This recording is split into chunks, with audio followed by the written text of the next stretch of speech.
അസ്സലാമു അലൈക്കും dear friends. ഇന്നത്തെ നമ്മുടെ സ്പെഷ്യൽ നിങ്ങൾ ആരും ഇതുവരെയും ട്രൈ ചെയ്ത് നോക്കിയിട്ടില്ലാത്ത ഒരു അടിപൊളി വെറൈറ്റി റെസിപ്പിയാണ്. നമ്മുടെ ഈ വീഡിയോ കണ്ടുകൊണ്ടിരിക്കുന്ന സമയത്ത് നിങ്ങൾക്ക് ഇഷ്ടപ്പെടുകയാണെങ്കിൽ ഒന്ന് ലൈക്ക് ചെയ്തേക്കണേ. അതുപോലെ തന്നെ നമ്മുടെ ഈ ചാനൽ ആദ്യമായിട്ട് കാണുന്നവരും ഇതുവരെയും സബ്സ്ക്രൈബ് ചെയ്യാത്തവരും പ്ലീസ് ഒന്ന് സബ്സ്ക്രൈബ് ചെയ്തേക്കണേ. ഞാനിടുന്ന വീഡിയോസ് ഉടനടി കിട്ടുന്നതിനായി സബ്സ്ക്രൈബ് ബട്ടന്റെ തൊട്ടടുത്ത് കാണുന്ന ബെല്ലൈക്കൺ കൂടി ക്ലിക്ക് ചെയ്തിട്ട് ഓൾ എന്ന ഓപ്ഷൻ എനേബിൾ ചെയ്യാനും മറക്കല്ലേ.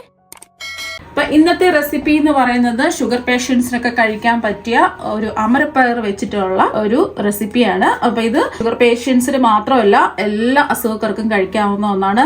പലരും കുട്ടികളും മുതിർന്നവരും ഒന്നും ഈ അമരപ്പയർ കഴിക്കാറില്ല. പക്ഷെ ഇത് ബ്രേക്ക്ഫാസ്റ്റിന്റെ കൂടെയും ചോറിന്റെ കൂടെയും കഴിക്കാൻ പറ്റുന്ന ഒരു അടിപൊളി ടേസ്റ്റിലാണ് ഈ റെസിപ്പി തയ്യാറാക്കുന്നത്. അതിനു വേണ്ടിയിട്ട് ഞാനിപ്പോ ഒരു 1/4 കിലോ അമരപ്പയറാണ് എടുത്തിട്ടുള്ളത്. പല ഭാഗത്തും പല പേരിലാണ് അറിയപ്പെടുന്നത്. ഇനി ഇത് സമയം ഒന്ന് ഉപ്പ് വെള്ളത്തിലിട്ട് വെക്കുക. എന്നിട്ട് ഇതിന്റെ രണ്ടറ്റവും ഒന്ന് കട്ട് ചെയ്ത് മാറ്റിയിട്ട് ചെറിയ കഷ്ണങ്ങളായിട്ട് നമ്മൾ സാമ്പാറിലൊക്കെ ഇടാൻ വേണ്ടിയിട്ട് ചെറിയ കഷ്ണങ്ങളായിട്ട് കട്ട് ചെയ്യില്ലേ, ആ ഒരു രീതിയിൽ കട്ട് ചെയ്തെടുക്കാം. അമരപ്പയർ നല്ലോണം കഴുകി വൃത്തിയാക്കി എടുത്തതിന് ശേഷം ഈ ഒരു വലുപ്പത്തിലാണ് കട്ട് ചെയ്തെടുത്തിട്ടുള്ളത്. ഇനി ഒരു കുക്കർ ചൂടാക്കാൻ വെക്കാം. ഇതിലേക്ക് 1 ടീസ്പൂൺ വെളിച്ചെണ്ണ ഒഴിച്ചു കൊടുക്കാം. വെളിച്ചെണ്ണ ഉണ്ടെങ്കിൽ വെളിച്ചെണ്ണ തന്നെ ഒഴിക്കാം, അല്ലാന്നുണ്ടെങ്കിൽ ഏതെണ്ണ വേണമെങ്കിലും എടുക്കാം. എണ്ണ ഒന്ന് ചൂടാവട്ടെ. അപ്പൊ എണ്ണ ഒന്ന് ചൂടായതിനു ശേഷം ഇതിലേക്ക് 1 ടേബിൾ സ്പൂൺ കടലപ്പരിപ്പിടാം. തന്നെ ഇതിലേക്ക് 1 ടേബിൾ സ്പൂൺ ഉഴുന്ന് പരിപ്പും കൂടി ചേർത്ത് കൊടുക്കാം. പിന്നെ ഇതിലേക്ക് ഒരു 1/2 ടീസ്പൂൺ ചെറിയ ജീരകവും കൂടി ചേർത്ത് കൊടുക്കാം. ഇതെല്ലാം ഒന്ന് മൂപ്പിച്ചെടുക്കാം. വേണമെന്നുണ്ടെങ്കിൽ കുറച്ച് എണ്ണയും കൂടെ ഒഴിച്ചു കൊടുക്കാം. ഞാനിപ്പോൾ കുറച്ച് എണ്ണയിലാണ് ചെയ്യുന്നത്. എണ്ണയ്ക്ക് പകരം നിങ്ങൾക്ക് ബട്ടറോ ഒലിവ് ഓയിലോ ഒക്കെ എടുക്കാം. നല്ല പരിപ്പിൻ്റെ നിറമൊക്കെ ഒന്ന് മാറി ഇതുപോലെ മൂത്ത് വരുന്ന സമയത്ത് നമ്മൾ കഴുകി വൃത്തിയാക്കി കട്ട് ചെയ്ത് വെച്ചിരിക്കുന്ന അമരപ്പയർ ചേർത്ത് കൊടുക്കാം. ഇളക്കി കൊടുത്തതിന് ശേഷം ഇതിലേക്ക് ആവശ്യത്തിനുള്ള ഉപ്പ് ചേർക്കാം. ഒരു 1/2 ടീസ്പൂൺ ഉപ്പ് ചേർക്കാം. അവരവരുടെ അളവിനനുസരിച്ച് ഉപ്പ് ചേർക്കാം. പിന്നെ ഇതിലേക്ക് ഒരു 1/2 ടീസ്പൂൺ മഞ്ഞൾപ്പൊടി കൂടി ചേർക്കാം. ഒരു 2 മിനിറ്റ് ഒന്ന് ഇളക്കി കൊടുക്കാം. 1 മിനിറ്റ് ഒന്ന് ഇളക്കി കൊടുക്കാം. അമരപ്പയർ ചെറുതായിട്ടൊന്ന് വാടി വരണം. 1-2 മിനിറ്റ് ഇതുപോലെ ഒന്ന് ഇളക്കി കൊടുത്തതിന് ശേഷം ഇതുപോലെ ചെറുതായിട്ടൊന്ന് വാടി വരും. ഈ ഒരു സമയം ഇതിലേക്ക് വേകാൻ ആവശ്യത്തിനുള്ള വെള്ളം ഒഴിച്ചു കൊടുക്കാം. ഒരു 1/4 കപ്പ് വെള്ളമാണ് ഒഴിച്ചു കൊടുക്കുന്നത്. ഒരുപാട് വെള്ളം ഒഴിക്കേണ്ട. ഒരു 1/4 കപ്പ് വെള്ളം ഒഴിച്ചിട്ട് കുക്കർ മൂടി വെച്ച് മീഡിയം ഫ്ലെയിമിൽ ഒറ്റ വിസിൽ കേട്ടാൽ മതി. ഇനി ഇതിന്റെ ആവി മുഴുവൻ മാറിയതിനു ശേഷം തുറന്നു നോക്കാം. ഇനി കുറച്ച് കാര്യങ്ങളൊന്ന് ഡ്രൈ റോസ്റ്റ് ചെയ്തെടുക്കണം. അതിന് വേണ്ടിയിട്ട് ഒരു പാൻ ചൂടാക്കാൻ വെച്ചിട്ടുണ്ട്. ഇതിലേക്ക് ഒരു 1/4 കപ്പ് നിലക്കടല ഇട്ട് കൊടുക്കാം. 1 മിനിറ്റ് ഒന്ന് ഇളക്കി കൊടുത്ത് നിലക്കടല നല്ലതുപോലെ ഒന്ന് ചൂടാവണം. അപ്പോൾ ആ നിലക്കടല നല്ലതുപോലെ ഒന്ന് ചൂടായതിന് ശേഷം ഇതിലേക്ക് ഒരു 1/2 ടീസ്പൂൺ ചെറിയ ജീരകവും ഒരു 1/2 ടേബിൾ സ്പൂൺ മല്ലിയും കൂടി ചേർക്കാം. ഇതിലേക്ക് 1 ടേബിൾ സ്പൂൺ വെള്ള എള്ളും കൂടി ചേർത്ത് കൊടുക്കാം. എള്ളം ഉണ്ടെന്നുണ്ടെങ്കിൽ ചേർത്ത് കൊടുക്കുക. നമ്മൾ ഇതിൽ ചേർത്ത് കൊടുക്കുന്നതെല്ലാം തന്നെ ആരോഗ്യത്തിന് ഒരുപാട് നല്ലതാണ്. 1 മിനിറ്റും കൂടി ഒന്ന് ഇളക്കി കൊടുക്കാം. പിന്നെ ഇതിൽ നിങ്ങൾക്ക് കുറച്ച് തേങ്ങ കഷ്ണങ്ങൾ വേണമെന്നുണ്ടെങ്കിൽ ചേർത്ത് കൊടുക്കാം. ഞാനിപ്പോൾ തേങ്ങ ചേർക്കുന്നില്ല. അതിന് പകരമായിട്ടാണ് നിലക്കടല എടുത്തിട്ടുള്ളത്. നിലക്കടല വേണ്ടാന്നുണ്ടെങ്കിൽ 1/4 കപ്പ് തേങ്ങ എടുത്താലും മതി. അപ്പോൾ നല്ലതുപോലെ ഒന്ന് മൂത്തിട്ടുണ്ട്. 1 മിനിറ്റ് ഇതാ ഒന്ന് ഇളക്കി കൊടുത്തു. ഇനി നമുക്ക് ഇതിൻ്റെ ചൂട് മാറാൻ വേണ്ടിയിട്ട് മാറ്റി വയ്ക്കാം. ചൂട് മാറിയതിന് ശേഷം മിക്സിയുടെ ജാറിലിട്ടിട്ട് പൊടിച്ചെടുക്കാം. അപ്പോൾ ഇതാ ഒറ്റ വിസിൽ കേട്ടതിന് ശേഷം ഫ്ലെയിം ഓഫാക്കി കൊടുത്തു. ഇതിൻ്റെ ആവി മുഴുവനും പോയിട്ടുണ്ട്. ഇനി നമുക്കിതൊന്ന് തുറന്ന് നോക്കാം. ഇപ്പോൾ അമരപ്പയറൊക്കെ നല്ലോണം വെന്തിട്ടുണ്ട്. ഒട്ടും തന്നെ വെള്ളമൊന്നുമില്ല. കറക്റ്റ് പാകത്തിലുള്ള വെള്ളമാണ് ഒഴിച്ചു കൊടുത്തിട്ടുള്ളത്. അഥവാ വെള്ളം കുറച്ചെങ്കിലും ഉണ്ടെങ്കിൽ ജസ്റ്റ് ഫ്ലെയിം ഓണാക്കിയിട്ട് ഒന്ന് വറ്റിച്ചെടുക്കുക. ഇതിവിടെ ഇരിക്കട്ടെ. അപ്പോൾ ഒരു പാൻ എടുത്തിട്ടുണ്ട്. ഇതിലേക്ക് 1 ടേബിൾ സ്പൂൺ വെളിച്ചെണ്ണ ഒഴിച്ചു കൊടുക്കാം. എണ്ണ ഒന്ന് ചൂടായതിന് ശേഷം ഇതിലേക്ക് 1 ടീസ്പൂൺ കടുകിട്ടൊന്ന് പൊട്ടിക്കാം. 1 ടീസ്പൂൺ 1/2 ടീസ്പൂൺ എടുക്കാം. അപ്പോൾ കടുകെല്ലാം ഒന്ന് പൊട്ടി വന്നതിന് ശേഷം വറ്റൽമുളക് 2ആയിട്ട് മുറിച്ച് 2-3 ചേർക്കാം. പിന്നെ ഇതിലേക്ക് കുറച്ച് കറിവേപ്പില 2ആയിട്ട് മുറിച്ചും കൂടെ ചേർത്ത് കൊടുക്കാം.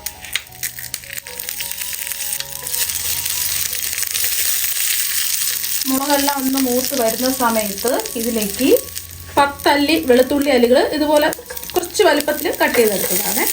നമുക്ക് വേണമെന്നുണ്ടെങ്കിൽ ചതച്ച് വേണമെന്നുണ്ടെങ്കിൽ ചേർത്ത് കൊടുക്കാം. വെളുത്തുള്ളി ചെറുതായിട്ടൊന്ന് മൂത്ത് വരണം.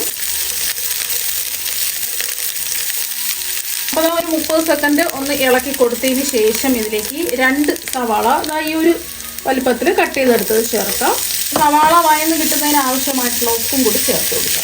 നമ്മൾ അമരപ്പയർ വേവിച്ച സമയത്ത് അമരപ്പയറിന് ആവശ്യമായിട്ടുള്ള ഉപ്പ് ചേർത്ത് കൊടുത്തിട്ടുണ്ട്. ഇനി സവാളയ്ക്ക് ആവശ്യമായിട്ടുള്ള ഉപ്പ് ചേർക്കാം. 1/4 ടീസ്പൂൺ ഉപ്പാണ് ചേർത്ത് കൊടുക്കുന്നത്. ലാസ്റ്റിൽ നോക്കിയിട്ട് ആവശ്യത്തിനുള്ള ഉപ്പ് ചേർത്ത് കൊടുത്താൽ മതി. സവാളയുടെ കൂടെ തന്നെ ഞാനിവിടെ ഒരു ചെറിയ കഷ്ണം ഇഞ്ചി ഇതുപോലെ ചതച്ചെടുത്തതാണ് ചേർത്ത് കൊടുക്കുന്നത്. ചതച്ചെടുക്കുകയോ അല്ലെങ്കിൽ പൊടിയായിട്ട് എടുക്കുകയോ ഇങ്ങനെ വേണമെങ്കിലും എടുക്കാം. ഞാനിപ്പോൾ ചതച്ച് ആണ് എടുത്തിട്ടുള്ളത്, അല്ലെങ്കിൽ നീളത്തിൽ കട്ട് ചെയ്തെടുക്കുകയോ ചെയ്യാം. ഇനി സവാള നല്ലതുപോലെ ഒന്ന് വഴന്ന് വരണം. മീഡിയം ഫ്ലെയിം വെച്ച് കൊടുക്കാം. അമരപ്പയർ വെച്ചിട്ട് നമ്മൾ തോരനൊക്കെ അല്ലേ ഉണ്ടാക്കാറുള്ളത്. ഇതുപോലെ വെറൈറ്റി ആയിട്ടൊന്ന് ഉണ്ടാക്കി നോക്കുക. അപ്പോൾ നമുക്ക് ബ്രേക്ക്ഫാസ്റ്റിൻ്റെ കൂടെയും കഴിക്കാം, ചോറിൻ്റെ കൂടെ കഴിക്കാം.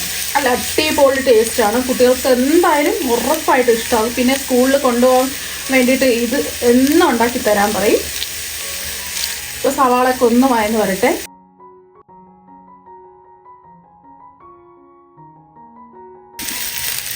അപ്പോൾ സവാളയൊക്കെ നല്ലതുപോലെ വഴന്ന് വന്നിട്ടുണ്ട്. ഇനി ഇതിലേക്ക് നമ്മൾ വേവിച്ചെടുത്ത അമരപ്പയർ ഇട്ട് കൊടുക്കാം. ഒന്ന് ഇളക്കി കൊടുക്കാം. ഒരു 2 മിനിറ്റ് ഒന്ന് ഇളക്കി കൊടുക്കാം. അമരപ്പയർ നമ്മൾ പിടിച്ച് നോക്കുന്ന സമയത്ത് നല്ലോണം വെന്തിട്ടുണ്ട്. ഒറ്റ വിസിൽ കേട്ടാൽ മതി.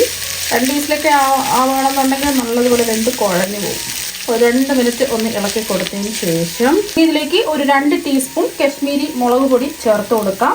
എരിവുള്ള മുളക് പൊടിയാണെന്നുണ്ടെങ്കിൽ അവരവരുടെ എരിവിനനുസരിച്ചിട്ടുള്ള മുളക് പൊടി ചേർത്ത് കൊടുക്കുക. ഒരു ടീസ്പൂണൊക്കെ ചേർത്ത് കൊടുത്താൽ മതിയാവും. പിന്നെ നമ്മൾ മഞ്ഞൾപ്പൊടി അമരപ്പയർ വേവിച്ച സമയത്ത് ചേർത്തിട്ടുണ്ട്, അതുകൊണ്ട് ഇപ്പോൾ ചേർക്കേണ്ട ആവശ്യമില്ല. വേണമെന്നുണ്ടെങ്കിൽ ഒരു 1/4 ടീസ്പൂൺ മഞ്ഞൾപ്പൊടിയും കൂടെ ചേർത്ത് കൊടുത്തോളൂ.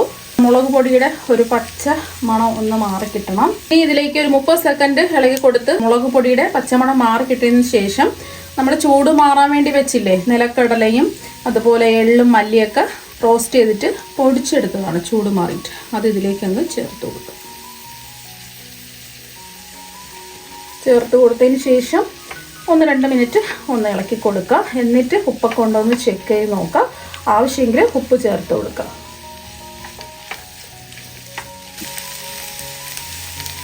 ഇതിലേക്ക് ലാസ്റ്റ് നമുക്ക് കുറച്ച് മല്ലിയിലയും കൂടി ചേർത്ത് കൊടുക്കാം. മല്ലിയില ഇല്ലാന്നുണ്ടെങ്കിൽ കറിവേപ്പില ചേർത്ത് കൊടുത്താലും മതി. ഒന്ന് ഇളക്കി കൊടുത്തതിന് ശേഷം നമുക്ക് ഫ്ലെയിം ഓഫ് ആക്കാം. അമരപ്പയർ വെച്ചിട്ട് എന്നും തോരനൊക്കെ ഉണ്ടാക്കി കഴിക്കാതെ ഇതുപോലെ വെറൈറ്റി ആയിട്ട് ഒന്ന് തയ്യാറാക്കി നോക്കുക. നല്ല അടിപൊളി ടേസ്റ്റാണ്. അപ്പോൾ ഇവിടെ റെഡി ആയിട്ടുണ്ട്. അതായത് ഒരു ബൗളിലേക്ക് മാറ്റിയിട്ടുണ്ട്. ഇത് ചോറിൻ്റെ കൂടെയും കഴിക്കാം, ദോശ, ചപ്പാത്തി, അങ്ങനെ എന്തിൻ്റെ കൂടെയും നമുക്ക് സൈഡായിട്ട് കഴിക്കാവുന്നതാണ്. നല്ല അടിപൊളി ടേസ്റ്റാണ്. പേഷ്യൻസിനൊക്കെ ഇതുപോലെ അമരപ്പയർ ചെയ്ത് കൊടുക്കുക. അതുപോലെ തന്നെ കുട്ടികൾക്കും ഒരുപാട് ഇഷ്ടമാകും. അപ്പോൾ വെറൈറ്റി ആയിട്ടുള്ള ചെയ്തിരിക്കുന്നത് നല്ല അടിപൊളി ടേസ്റ്റാണ് കഴിക്കാൻ വേണ്ടിയിട്ട്. ഇതിൽ ചേർത്തിരിക്കുന്ന എല്ലാം തന്നെ നമ്മുടെ ആരോഗ്യത്തിന് ഒരുപാട് നല്ലതായിട്ടുള്ള ഇൻഗ്രീഡിയൻസ് ആണ് ചേർത്ത് ചെയ്തിട്ടുള്ളത്. അപ്പോൾ നിങ്ങൾ എന്തായാലും അമരപ്പയർ വെച്ചിട്ട് ഇതുപോലെ ഒരു പ്രാവശ്യം ഒന്ന് ട്രൈ ചെയ്ത് നോക്കുക. തീർച്ചയായും നിങ്ങൾക്ക് എല്ലാവർക്കും ഒരുപാട് ഇഷ്ടമാകും. അപ്പോൾ നമുക്ക് മറ്റൊരു വെറൈറ്റി വീഡിയോ ആയിട്ട് വീണ്ടും കാണാം. താങ്ക്